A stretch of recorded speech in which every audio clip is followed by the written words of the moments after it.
Washington State, home to Seattle's skyline, the San Juan Islands, and mountain towns like Leavenworth, is one of the most popular short-term rental markets in the Pacific Northwest, but it's also become one of the most tightly regulated ones, especially in the last few years. Let's start with the state-level foundation. Under Washington law, specifically RCW 64.37, a short-term rental is defined as a dwelling or portion of one rented to a guest for fewer than 30 consecutive nights. Cross that 30-day line and you're no longer in short-term rental territory. You're now governed by the state's Residential Landlord-Tenant Act instead. Here's something important. Washington has no statewide short-term rental permit, no statewide occupancy cap, and no single licensing agency. What the state does require, though, applies to every operator, no matter where in Washington you're hosting. First, every operator must get a Washington State business license and a Unified Business Identifier, or UBI number, from the Department of Revenue. Second, you'll owe business and occupation tax on your gross lodging income, plus the state's 6.5% retail sales tax on stays under 30 days,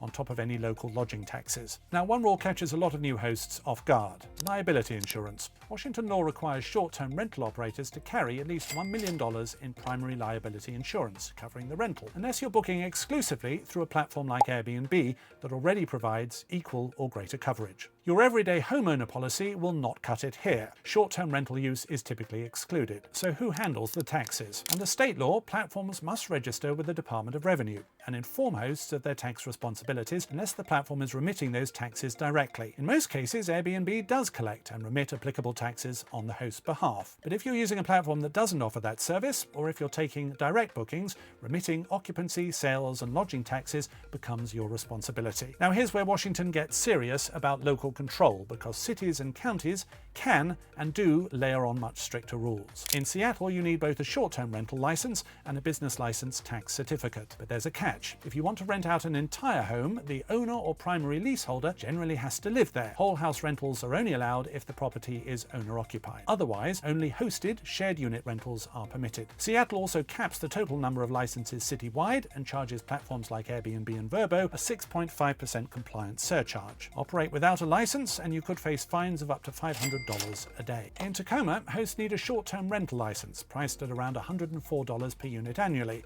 alongside a standard city business license. In Snohomish County, operators apply for a short-term rental permit online, plus a business license. And along the coast, Pacific County regulates short-term rentals through its zoning ordinance, covering everything from septic inspection cycles to occupancy limits and neighbor notification requirements. As of 2026, roughly 39 cities across Washington have active short-term rental regulations, and most of them require some form of permit or license. That includes major markets like Bellevue, Spokane, Olympia, the San Juan Islands, and Leavenworth, each running its own version of the rules. And Washington hasn't finished evolving. A bill introduced in January 2026, House Bill 2559, would let local governments add an extra short-term rental tax of up to 4%. Combined with the growing statewide trend towards owner-occupancy requirements, driven largely by housing affordability concerns, Washington's regulatory environment is only getting more layered. The bottom line: in Washington, state law sets the floor business licensing, taxes, and $1 million in liability insurance,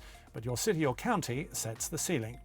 Get your property report at lodgecompliance.com to confirm current requirements with your local jurisdiction before you list your property.